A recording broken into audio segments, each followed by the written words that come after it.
Olá pessoal, bem-vindos a mais uma aula do nosso canal. Meu nome é Carlos Rogério Figueiredo, sou professor de Imunologia da Faculdade de Medicina aqui na Universidade de Turku, na Finlândia. Eu tenho doutorado em Imunologia e Microbiologia pela Universidade Federal de São Paulo, a Unifesp, e a gente está vendo aqui o nosso curso de Imunologia Básica, que inclui Imunologia Celular e Imunologia Molecular. Após a conclusão desse curso, a gente vai entrar e navegar na Imunologia Clínica. Mais uma vez, eu gostaria de lembrar que esse é o conteúdo, do nosso livro de Imunologia Celular e Molecular, do Abu-Key Abbas, tá? Então, eu recomendo essa literatura para vocês estudarem, um dos melhores livros de imunologia que estão aí fora. E é um livro que está sendo abordado nos maiores cursos, maiores e melhores cursos de medicina, globalmente falando. Então, o conteúdo da aula de hoje, pessoal, é bem tranquilo, tá? É a parte de sinalização celular e molecular. O nome parece um pouco meio cabuloso, né? Mas não é difícil não de entender. A gente tem que só entender um pouquinho de Lego, tá?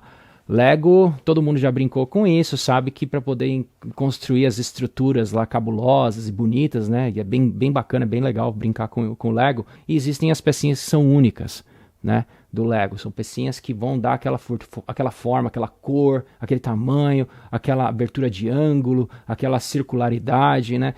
Então, a aula de hoje é basicamente entender um pouquinho de Lego, tá? E por que isso é importante? Por que é importante estudar sinalização celular e molecular?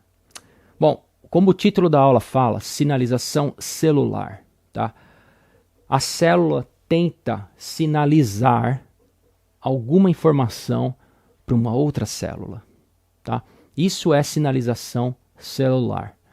Quando uma célula tenta comunicar com outra. Isso é muito importante. A gente precisa ter uma célula comunicando com outras células. Principalmente o sistema imunológico, o sistema imune, ele inclui várias células, né? Por isso que é chamado sistema, tá? Então tem várias células que fazem parte desse sistema. Elas precisam se comunicar. Por exemplo, a gente fala aqui que as principais células de resposta contra o patógeno, contra o micro-organismo, né, o micróbio, é o linfócito. Tanto o linfócito B quanto o linfócito T. Pensa no linfócito T CD4. A gente já falou um pouquinho sobre o CD4 nas aulas anteriores. O linfócito CD4, o TCD4, ele recebe esse nome CD4 porque ele tem uma molécula na superfície dele, né, que é a molécula CD4. CD vem de Cluster Differentiation. CD4, Cluster Differentiation 4. Então, o CD4 é a assinatura desse linfócito. Ele é um linfócito auxiliar, pessoal. É um linfócito que está ali para comunicar, ele está ali para sinalizar, entendeu? Ele é um linfócito que você precisa ter, ele é auxiliador. Você precisa ter células que estão ajudando outras células ali. Você tem outras células ali que não gostam muito de comunicar, elas são mais assim para dar com o pau, né? Por exemplo, o linfócito T, CD8. Recebe esse nome CD8 porque tem na superfície o Cluster Differentiation 8, tá? CD8. O linfócito CD8 é um linfócito que não comunica muito, mas ele vai ali para acabar com a bagunça. Ele vai ali para matar o patógeno. Na verdade, ele vai para matar a célula que está infectada. Mas o CD4 é o mais politizado. Ele gosta de conversar. O linfócito é auxiliador. Ele gosta de recrutar as pessoas. Ele manda mensagens de texto, tá? Literalmente, tá? As mensagens de texto são as citocinas, tá? Então ele quando ele chega ali no local da infecção, ele começa a recrutar outras células, tá? Ele recruta o linfócito TCD8 para poder atacar a célula que está infectada. Ele recruta o linfócito B para poder secretar anticorpo para neutralizar o vírus que está ali, para o vírus não cair na circulação e não infectar outros tecidos, tá? O CD4 auxiliador, ele recruta, e para recrutar ele precisa sinalizar, ele precisa secretar citocinas, que são, na verdade, moléculas químicas que ativam o tráfico interno no tecido desses outros linfócitos que a gente chama de linfócitos efetores, tá? Então, quando você tem um linfócito TCD4 recrutando células, aquele local começa a inflar. Ele inflama, tá? Então, o nome de inflamação vem de inflamar o tecido, porque você tem recrutamento de células efetoras ali para poder atacar. Então, inflamação é bom, viu? Nunca se esqueça, tem gente que fala, tá inflamado, né? Tá inflamando. Inflamação é bom. Você só tem uma espinha no rosto porque você está tentando remover um patógeno que está ali. E a espinha é branca, cheia de pus, porque é cheia de linfócito branco. A fração branca do nosso sangue, que são os leucócitos, eles foram recrutados ali para poder tentar eliminar, primeiro matar e eliminar esse patógeno que está ali. Tá? Então é por isso que você tem ali a formação, né, essa alta reação imunológica no tecido que acaba inflamando, né, começa a crescer, é doloroso, né, dói lutar contra patógeno, mas você precisa da inflamação para poder eliminar a doença, tá? Então, pessoal, para induzir inflamação, você precisa ter sinalização celular, tá? E uma vez que você induz a sinalização celular, o que mais você precisa? Você precisa de sinalização molecular. E o que isso significa? Por isso que o nosso curso aqui, esse livro que a gente está seguindo, né, a Imunologia Celular e Molecular do Abbas, ele é completo porque ele abrange tanto o universo celular, que é o macro-universo da resposta imunológica, como também o micro-universo, que é o universo molecular, a nível atômico. Tá? Você vai estudar as moléculas, grupos fosfato, proteínas que vão fazer a transdução dos sinais, proteínas adaptadoras, proteínas modulares. Tá? Então, na parte molecular, quando a célula chega ali, quando o linfócito começa a inflamar naquele tecido, o que ele vai fazer ali? Ele precisa ter o quê? Ele precisa ter o insight. Por que ele chegou ali? Primeiro ele foi ativado para fazer o tráfico. Primeiro ele foi ativado para trafegar ali. Mas uma vez que ele chega ali, ele precisa saber o que fazer. Tá? Então ele vai precisar de uma sinalização molecular interna. Tá? Dentro do linfócito vai ter uma série de proteínas que vão começar a serem ativadas para induzirem a expressão gênica, vamos dizer assim, para ativar áreas do genoma daquela célula, do DNA, que estão dormentes. E essas áreas vão começar a expressar proteínas que são proteínas efetoras, proteínas que são importantes para poder eliminar aquele patógeno dali. Tá? Então o processo de sinalização molecular nada mais é quando você olha no interior da célula, da célula do sistema imune, o que ela precisa fazer uma vez que ela chega no local da inflamação para poder estruturar uma resposta contra o patógeno. Tá? Então na aula de hoje a gente vai discutir esses conceitos básicos. Tá? No que diz respeito ao linfócito B, a gente vai abordar mais numa outra aula. Eu vou dar uma pincelada no linfócito B. Tá? O linfócito B, pessoal, ele possui na superfície das células dele, na superfície celular, possui o receptor de célula B, que nada mais é do que o centro do anticorpo. Você tem um anticorpo ali na célula B e outras proteínas adaptadoras ali ao redor. Tá? Eu não vou entrar em detalhes com relação a elas. Mas a gente tem um anticorpo. O anticorpo é a molécula que vai reconhecer uma parte do patógeno pela qual esse anticorpo foi feito. Tá? Na formação das células do sistema imunológico, principalmente dos linfócitos, quando elas estão na medula óssea e depois elas se diferenciam e vão lá para os órgãos de diferenciação, né, os linfócitos B, eles já nascem na medula óssea e se diferenciam ali. Né? O linfócito T nasce na medula óssea, mas vai se diferenciar aqui no timo. Né?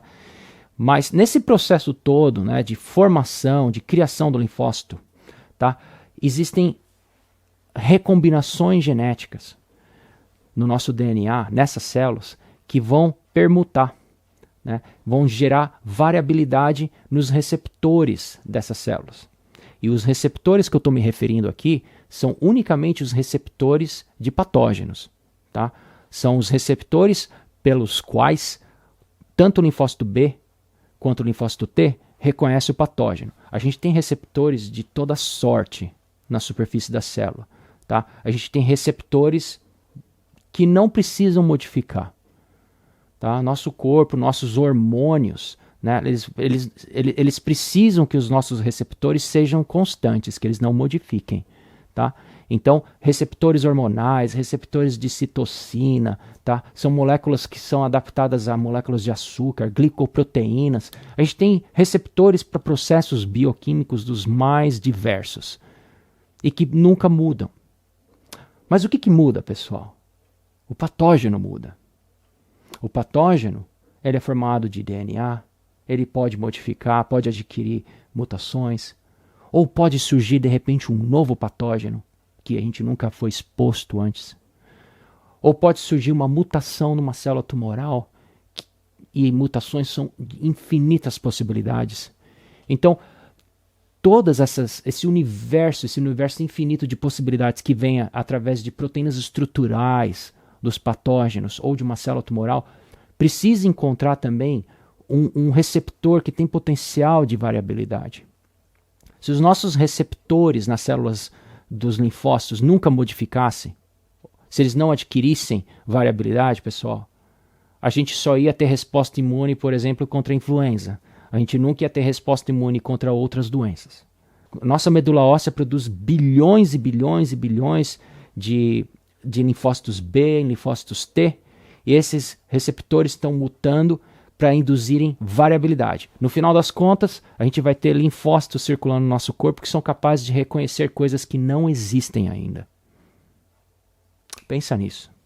Se vier um vírus assim, a gente fala Covid, né, que eu penso que é um vírus novo, mas a gente já tem imunidade contra o vírus Covid. Né? Mas vem aí o Covid-25, né? A gente vai ter uma imunidade contra eles. Então, a gente tem um repertório, né, de linfócitos B da ordem de bilhões de bilhões de bilhões, né, contra coisas que ainda nem existem.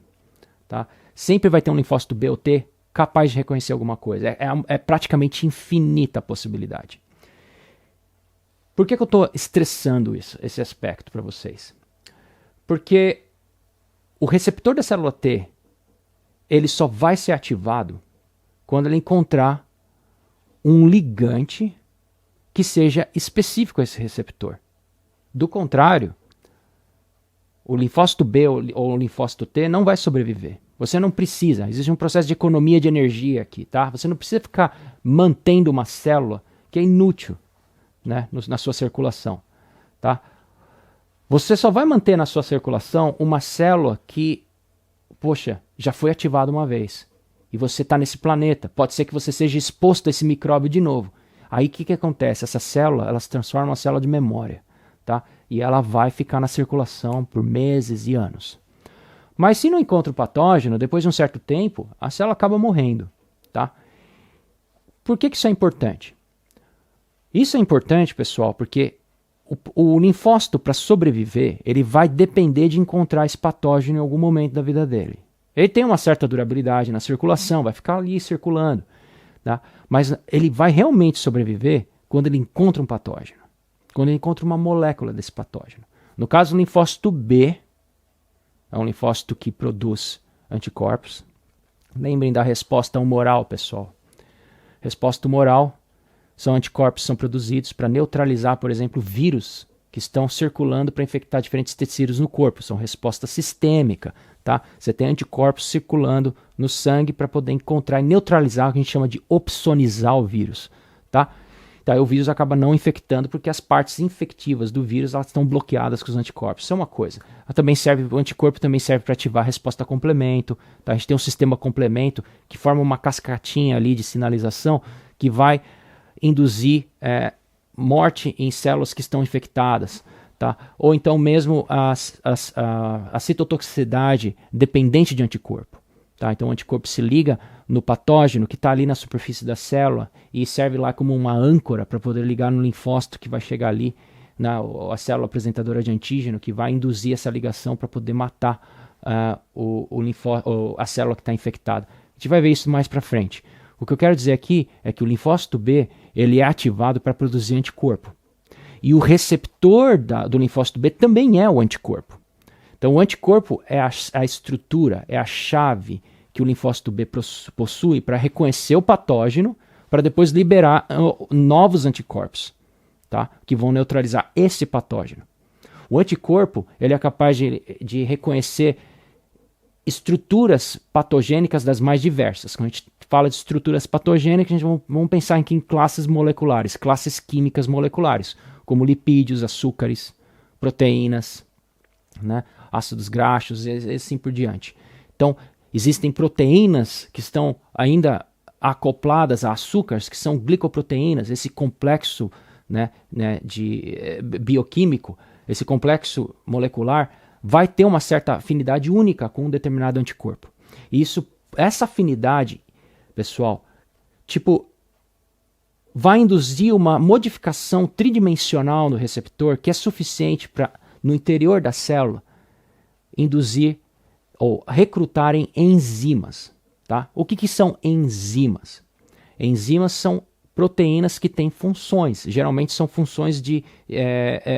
elas se movem. São como se fossem engrenagens. Tá? Então, o receptor da célula B, uma vez ativado, o anticorpo é ativado, no interior da célula existe a cauda do anticorpo, ela vai recrutar essas enzimas que vão induzir a ativação de outras proteínas que vão dar um sinal ali no núcleo da célula para a célula fazer alguma coisa. Tá? É assim que funciona, pessoal. E no linfócito T, mesma coisa. Tá? E agora eu vou focar um pouquinho mais no linfócito T. O linfócito B, pessoal, tem certas componentes de estruturas, né, do complexo de receptor do linfócito B que tem diferentes funções. E a gente vai falar disso um pouquinho mais para frente, mas eu quero focar na aula de hoje no receptor de célula T. Tá? E o receptor de célula T, ele é formado por essas duas cadeias alfa e beta, que são interligadas por uma ponte de sulfeto, tá? Como se fosse uma colinha ali, né, que tá ligando essas duas cadeias alfa e beta, né? O linfócito T, ele não se liga, diferente do anticorpo, ele não se liga com qualquer estrutura química molecular. Não. Ele é um pouquinho mais restrito, ele é mais enjoado, ele é mais, vamos dizer assim, ele gosta de especialidades. Tá? Aí, a única especialidade dele, a única iguaria que ele gosta de comer ou de se ligar, são peptídeos. E o que são os peptídeos? Pensa assim numa proteína, né? O peptídeo é um fragmento dessa proteína. Uma proteína pode ser uma parte do patógeno. Tá? O patógeno está ali tentando infectar os nossos tecidos, e esse patógeno, eventualmente, ele vai ser quebrado. Ele vai ser morto ali por células da imunidade inata que já estão residentes no nosso tecido. Essas células da imunidade inata, galera, elas já começam a comer e mastigar esse patógeno, quebrando ele em diferentes pedacinhos. Tá? E esses pedacinhos, eles vão para a superfície da célula. Eu já discuti aqui sobre a apresentação antigênica, então assistam a aula sobre a apresentação antigênica. Esses peptídeos são apresentados na superfície das células da imunidade inata, por exemplo, o macrófago ou a célula dendrítica, que fagocita, come o patógeno, e eles vão expor fragmentos desse patógeno na superfície através dessa molécula aqui chamada molécula de MHC, como se fosse a mãozinha da célula dendrítica segurando o pedacinho do patógeno ali na superfície para dedar o patógeno, para mostrar para o linfócito: esse é o patógeno, vem aqui, linfócito.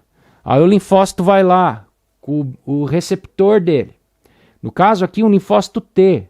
O linfócito T tem um receptor de célula T, que é o TCR, tá bom? TCR vem de T-Cell Receptor, ok? Do inglês. TCR. O TCR é feito só para reconhecer peptídeo. Então, célula dendrítica, macrófago, mastigou ali a proteína do patógeno, formou lá um peptídeo e vai apresentar na superfície. Ele vai ter afinidade, e essa afinidade vai ser suficiente para induzir a modificação conformacional no receptor e nas moléculas acessórias, para no interior da célula aqui recrutarem enzimas, tá? E essas enzimas são, na verdade, enzimas que induzem o quê? Fosforilação, tá? Fosforilação. O processo de fosforilação é fundamentalmente importante. Nada mais é do que pegar um grupo fosfato e induzir numa outra proteína. Você encaixa o grupo fosfato numa proteína. Nada mais é do que pôr a bateria numa lâmpada. Você tem lá uma lanterna, você coloca uma bateria. Quando você põe a bateria, a lâmpada acende. É exatamente isso o que vai fazer o TCR quando ele tem uma ligação ali. O peptídeo do patógeno encontrou a afinidade perfeita com o receptor de célula T, o TCR, abriu.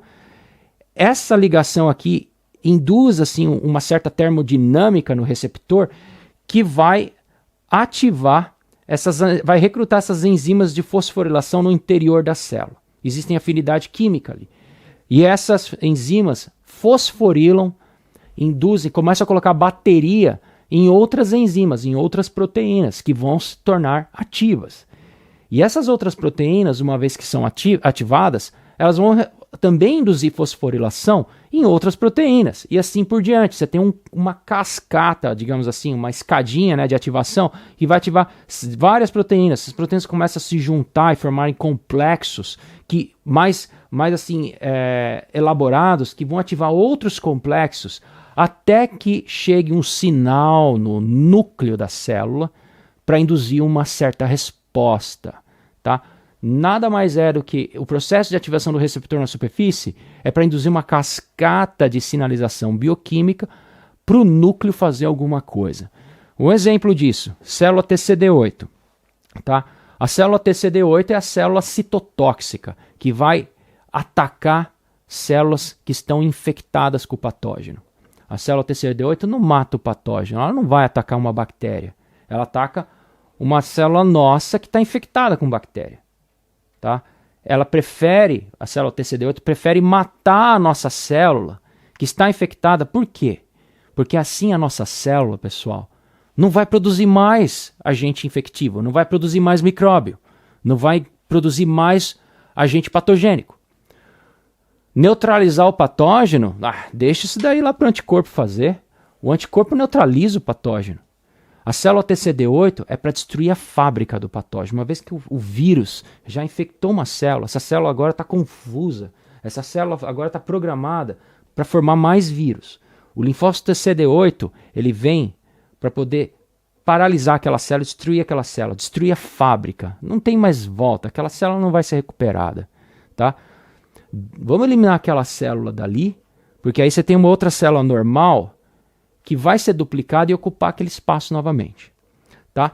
Então é isso que o linfócito TCD8 faz. O receptor de superfície do linfócito TCD8, quando ele encontra o patógeno, o peptídeo do patógeno, e é ativado esse receptor de célula T, o TCR, vai ter uma cascata de sinalização, por exemplo, para produzir no final ali uma proteína chamada granzima B. Ou, vamos dizer, perforina, da mesma classe. Tá? A célula TCD8, citotóxica, não está constantemente produzindo esse veneno. Imagina se os seus linfócitos TCD8 estivessem produzindo granzima B e perforina. Você tem noção do que faz essas proteínas? Essas proteínas fazem poros. Elas são balas de revólver, elas perfuram as nossas próprias células. Se o seu linfócito TCD8 começasse a produzir granzima e perforina sem nenhuma espécie de controle, você virava líquido. As suas células começavam a explodir e liberar conteúdo citoplasmático em tudo quanto é lugar. E lisossoma também ia para o brejo. Ia começar a liberar lipase, proteases, ali, começar a digerir tudo quanto é tecido. Você vira líquido. Você não pode, seu linfócito T não pode ficar produzindo essas coisas. Mas o linfócito T produz isso. Quando? Quando ele encontra o fragmento do patógeno sendo apresentado e o patógeno está ali pertinho. Né? A célula infectada, na verdade, está ali. Aí porque a célula está infectada, a nossa superfície da célula está produzindo pedaços desse mesmo patógeno, esse mesmo peptídeo ali na superfície. Aí o que acontece? O receptor de célula T induz a ativação de cascata de sinalização, grupos fosfato estão sendo ativados, entrando ali as baterias nas lanternas, diferentes engrenagens, pondo bateria atrás de bateria para chegar no DNA e dar a informação para fazer o quê? Vamos agora produzir a perforina e a granzima. Aí essa célula TCD8 começa a produzir perforina e granzima ali na região da inflamação, da infecção. E essas proteínas começam a perfurar células que estão ao redor. São células infectadas. Essas células infectadas recebem esses poros e elas começam a morrer. porque elas vão receber esses poros na superfície que induzem uma morte celular organizada chamada de apoptose. Tá? Elas começam a liberar fragmentos de células de membranas chamados de blebs. Né? Esses corpos apoptóticos começam a ser engolfar diferentes partes da célula começa a se desfazer. Né? Aí vem o que? Vem um macrófago e come esses restos de células mortas para poder limpar, até depois que o tecido se regenera. É assim que acontece a resposta. Você precisa da cascata de sinalização, eu estou dando um exemplo para vocês, tá? De uma célula T CD8 para poder liberar a bala de revólver para matar a célula infectada. Mas isso é uma cascata de sinalização para produzir a granzima e a perforina. Mas existem cascatas de sinalizações que vêm do receptor para a célula T fazer muitas outras coisas. Tá? A célula T também precisa trafegar, ela precisa, uma vez que ela está ativada por muito tempo, ela precisa desligar.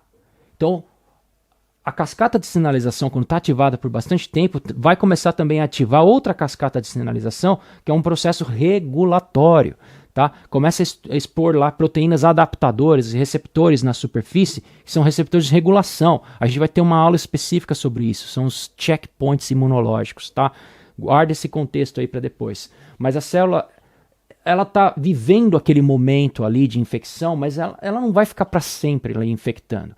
Ou até mesmo, ela vê que aquele processo de sinalização para liberar granzima e perforina não está suficiente. Precisa recrutar mais células ali. Então elas começam também, pela ativação do receptor de célula T, induzir processos de sinalização para produzirem citocinas, como por exemplo, interferon gama, ou outras proteínas. O linfócito TCD4, pessoal, é o general da resposta. Né? Eu já falei isso numa outra aula. O CD4, que tem essa molécula CD4, é o auxiliador. Ele coloca a bandeirinha ali na região da inflamação para dizer é aqui a inflamação. Tá? Aí ele começa a recrutar células que vão inflar o tecido. Então ele recruta essas células através de citocinas de tráfego. Ele libera essas mensagens de texto, proteínas solúveis que vão para o lado de fora da célula. E isso vem tudo do receptor de célula T ali, ativado pelo patógeno, pelo fragmento de peptídeo nos linfócitos T auxiliadores CD4, para induzir o núcleo para expressar diferentes áreas do genoma que vão produzir essas outras proteínas, essas citocinas que vão recrutar outros linfócitos para chegar ali, vão poder induzir processos inflamatórios, aumentar a temperatura do corpo para você ter, né, maior dilatação das artérias, por isso que a gente tem febre, aumenta a temperatura para poder dilatar e inflamar melhor o tecido. Então tem todos esses processos acontecendo ao mesmo tempo ali, pessoal. Tudo depende do receptor de célula T ativado. Aí o que acontece? O patógeno é eliminado. Aí o receptor não tem mais o sinal. Acaba aquele sinal. Acaba a ativação, acaba a cascata de sinalização. Aí a célula T ou a célula B vai entrar num processo de diferenciação para se tornar de memória, tá? Porque já foi ativado uma vez. E uma vez que foi ativado, já deixou ali um prenúncio, né? Uma vez que o sinal termina, vamos ativar mecanismos de transformação para uma célula de memória. Então, pessoal, essa aula de hoje é uma aula introdutória. Precisa entenderem o contexto da sinalização, tá? Aí nas próximas aulas desse assunto a gente vai abordar mais a parte molecular. A gente vai falar um pouquinho mais sobre molécula CD3, molécula zeta, as estruturas do TCR, o que é ZAP70, o que é fosfatidilcerina, o que é AKT, sinalização AKT. Tá? A gente vai falar um pouquinho da SLP76 também e assim por diante. A gente vai falar um pouquinho sobre LCK. Muito importante o LCK no contexto também do citoesqueleto da célula. Tá? Então, essas moléculas que eu estou começando a discutir aqui, vem mais para frente para vocês entenderem a estrutura. A gente vai falar de sinapse imunológica. O que está acontecendo ali naquela nuvem do receptor a nível molecular? E por que essas proteínas são tão importantes para induzirem a ativação do sinal? Por que é importante saber dessas proteínas? Porque deficiência nessas proteínas ou qualquer outro processo patogênico que ataque essas proteínas vão impactar o quê? A cascata de sinalização. Você pode não ter destruição patogênica, você pode não liberar granzima B, perforina, etc. Você pode interferir no processo de produção de citocina, você pode induzir regulação da resposta. O linfócito T ele fica disfuncional, e uma vez disfuncional ele adquire características mais regulatórias, e isso impacta um pouco a tolerância, você acaba tolerando o patógeno, tá? O patógeno se torna crônico. Tá? Então é importante entender essas moléculas, vai ser um pouquinho mais molecular a próxima aula. Vocês precisam entender por que essas moléculas são importantes e qual é o impacto da deteriorização dessas moléculas na cascata de sinalização para o destino dos linfócitos, que vai acontecer no contexto de doença também. Tá bom, pessoal? E por favor, não se esqueçam de compartilhar essa aula, não se esqueçam de dar o like, principalmente se inscreverem no canal. Não custa nada, se vocês querem ajudar o canal, é só se inscrever e compartilhar.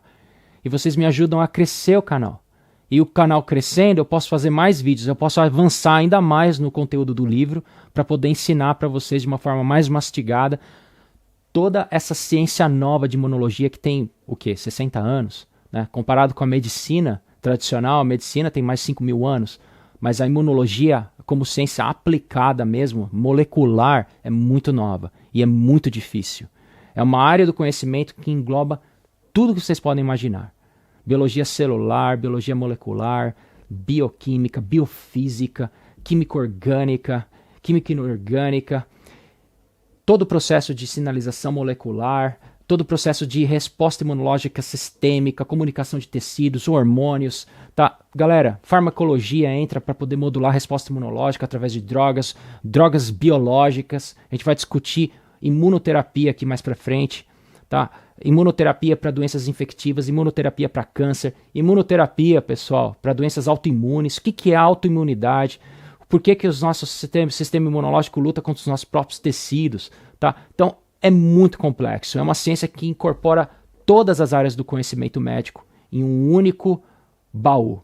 Tá? E eu vou tentar desvendar isso para vocês, mas eu preciso da ajuda de vocês. Vocês compartilhem essas aulas e vocês se inscrevam, e eu espero que vocês também deem os seus comentários, sugestões de temas para que eu possa dissecar. Talvez no curso de imunologia básica celular e molecular, ou talvez no curso de imunologia clínica que eu vou estar iniciando logo logo, ou até mesmo como um conteúdo de podcast. Né? Eu também tenho alguns podcasts ou pequenos vídeos liberados também, tanto em português quanto em inglês. Tá bom, galera? Um forte abraço e eu vejo vocês no próximo vídeo. Tchau, tchau!